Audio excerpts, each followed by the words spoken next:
Morning and welcome to our lesson today where we will continue with where we had left from, and we'll talk about leadership in customer service.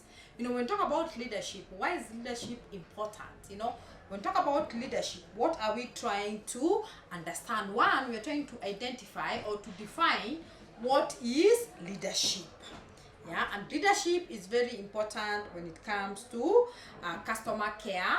We've got different types of leadership. We've got the informal and the formal leaders. We've got characteristics of good leaders. We also have got we will also need to give a guideline on how to go about being an effective leader. You cannot just wake up and say, oh, I'm a leader. No. There are certain things that you're supposed to do. There are certain ways you're supposed to handle yourself that will make other people see the leadership skills in you. Okay? So how do we define a leader or leadership? We say leadership is the ability to influence others. Somebody who is able to convince other people, or somebody who is able to, their ideas, their way of thinking, or the way they do their things is perceived to be of a different level. Okay? So when you're able to persuade, when you're able to convince somebody, or convince your colleagues, or convince your juniors, it means therefore that you can be able to become a leader. So leadership, we define it as the ability to influence others, and sometimes this is recognized in companies that have got good leadership. For example, let's talk about companies that we know in Kenya that are, we've gotten to know them not because of what they do, but because they have good leaders. We can talk about Safaricom. When we talk about Safaricom, ever since the company or the organization was formed, it's been led by very powerful leaders. Michael Joseph, yeah, Bobby Collymore, yeah. Those are names that have been known to be good in leadership. So when we talk about leadership, we're trying to say this is something that will influence other people to either agree with what you say. So leadership is very, very important in customer service. So how then do you get to know that you are a good leader? We say leadership begins with our own minds. When you think you can influence, when you think you can make people do or follow instructions, it means then you are a leader. So leadership has to begin from your mind. Okay? So what are some of the questions? Sometimes it's good to know, yeah? What are some of the things, or what are some of the points that you need to consider before you appraise yourself as a leader? Okay? So how effectively do I relate to others? I mean, when you're having a conversation with your colleagues or with your customers, how do you think you relate to them? Yeah? Do you communicate? Yeah? Or do you just stand there and tell them what you have to tell them? Yeah? Do you have a relationship with them? Okay?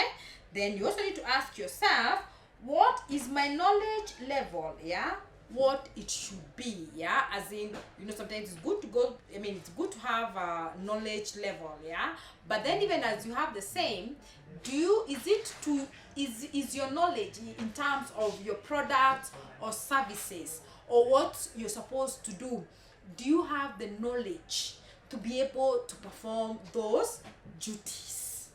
Okay, then we also say, do I willingly go above and beyond the call of duty? Sometimes you could be forced to maybe come on a weekend when other people are at home. Yeah? Are you willing to do that? Do you normally feel like, okay, in case there's work, am I willing to go beyond my call of duty. Okay, those are some of the those are some of the questions that you can ask yourself that will help you gauge yourself to see whether you're a leader. Then of course we've got two types of leaders. We've got the formal leaders and the informal leaders. Now the formal leaders have the authority and power of their official position. So these formal leaders are people who have been chosen. Yeah, you are the CEO. Yeah, you have been given that appointment, you have been chosen. Whereas informal have no official authority, but do have the ability to influence others. They have not been chosen, but they have got the skills and they have got the, they're able to persuade other people. Yeah, so these two types of leaders are very important for you to be able to know. So then, what are some of the characteristics, or what are some of the skills that a good leader should possess? One, we say they should be able to show care and respect. Okay, they should also be able to practice what they preach. You cannot tell me to do something whereas you're doing the opposite. So as a leader, you need to be a role model. We also say as a leader, you need to be consistent. You cannot say this today, then tomorrow you say, oh yeah, I don't need to do this. No. You have to follow some level of consistency. Then we also say, as a leader, they need to demonstrate some flexibility. Yes, you can be very strict, but you also need to give yourself an allowance for you to be a little bit flexible. Okay? Then we also say, we've got leadership and goals. So where we say leadership requires finding the balance between what has to be done and who has to do it. When you're a leader, you have to know what is it that needs to be done. You need to plan, and after you've planned, you need to have the personnel or the people who will manage what you need to do. So that goes hand in hand. Okay, then of course we've mentioned about the creation of a customer service culture, which we say leadership in customer service is normally illustrated through the culture which those in supervision create. So the culture consists of the values, the beliefs and the norms a group share. Sometimes when you go to different organizations, they have got their own values. What are their core values? For example, when we talk about maybe an institution like KEEP, what is it that we believe in? What is our core value? What is our culture? What are some of our beliefs? So every organization has got this, and if this culture does not encourage excellent customer service, then excellent customer service will not happen. So we are trying to say these cultures, the beliefs and the norms should be able to encourage excellent customer service. And in the event they don't, then it means we will not have excellent customer service. Okay? Then we also mentioned, or from the notes that I shared, we mentioned about leadership without opposition, which we say sometimes in customer service, unfortunately, management and staffs have an adversarial relationship. These individuals are supposed to act as leaders but do not do so.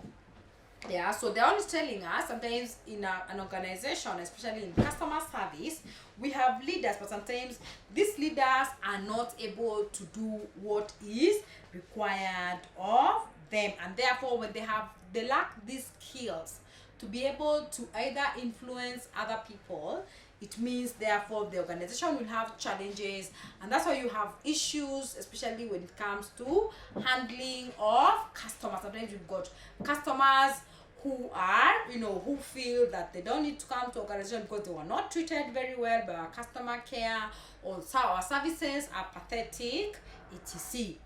Okay?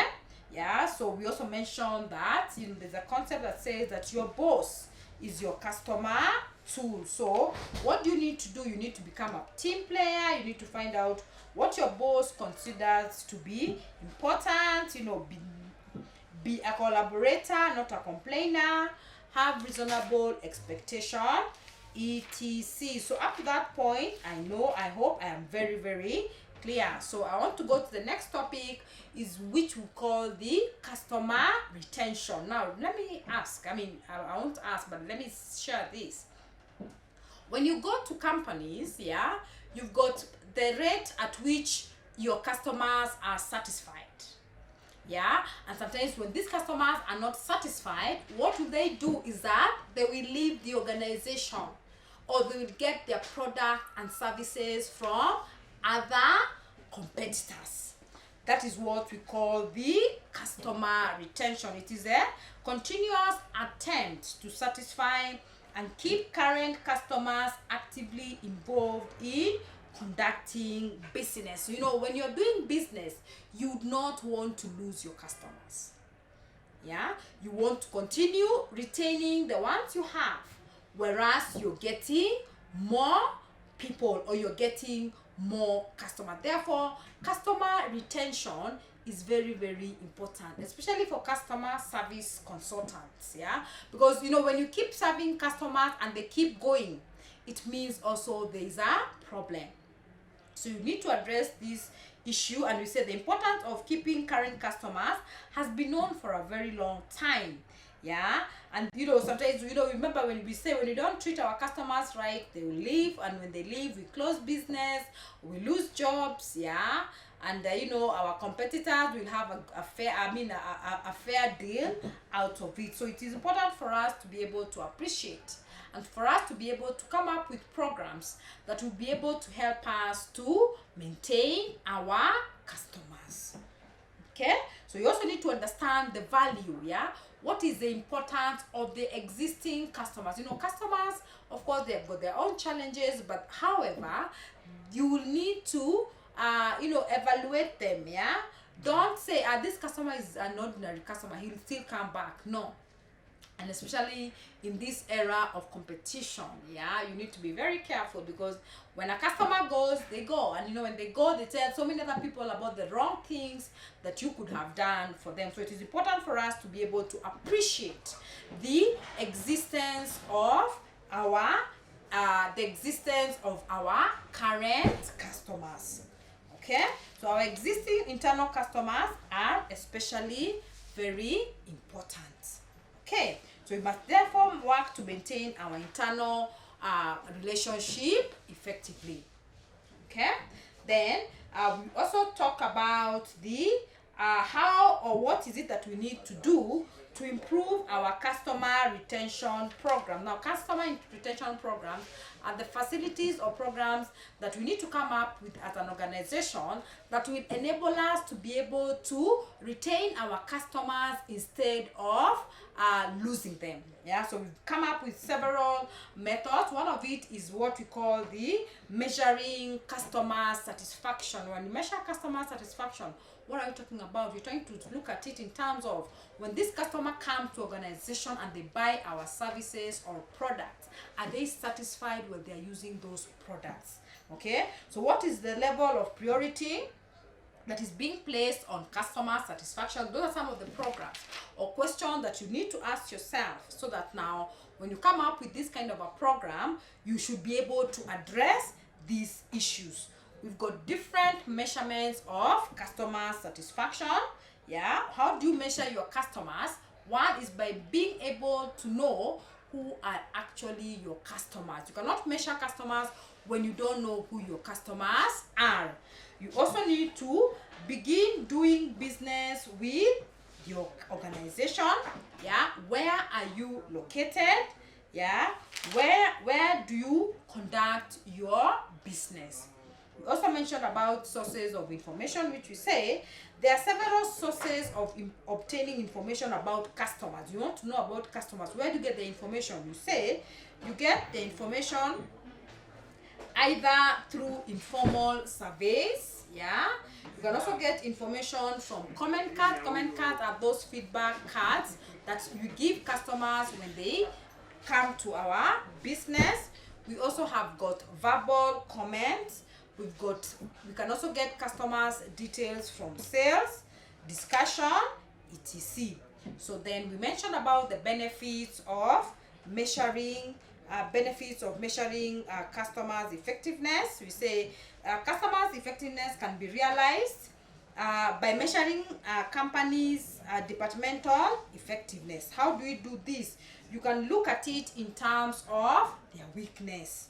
Okay, we also mentioned about the tips for realizing or for managing this. We also mentioned about ideas for evaluating our own performance, where we said, do my customer know that I'm here to assist them with any questions that they may have? Yeah, you need to ask yourself these questions so that you're able to evaluate yourself in terms of your own performance.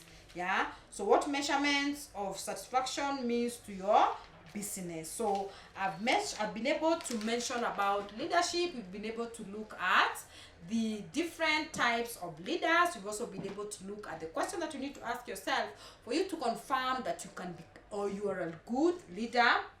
We've also mentioned about customer retention programs, or what it means to retain our customers. Yeah, and the cost of losing these customers. We've also mentioned about the sources of information which are the sources that we are able to obtain information about our customers. So I hope up to that point I am very clear. I want to make a very an appeal that when you have Zoom classes, please make an effort of attending these Zoom classes. We shall be having our Zoom classes on Saturdays, because that's what most guys say that this is the time they feel they are a bit comfortable. So when we make this effort, please make sure you're able to log in. Otherwise, I want to take this opportunity to wish you a very good day. Thank you.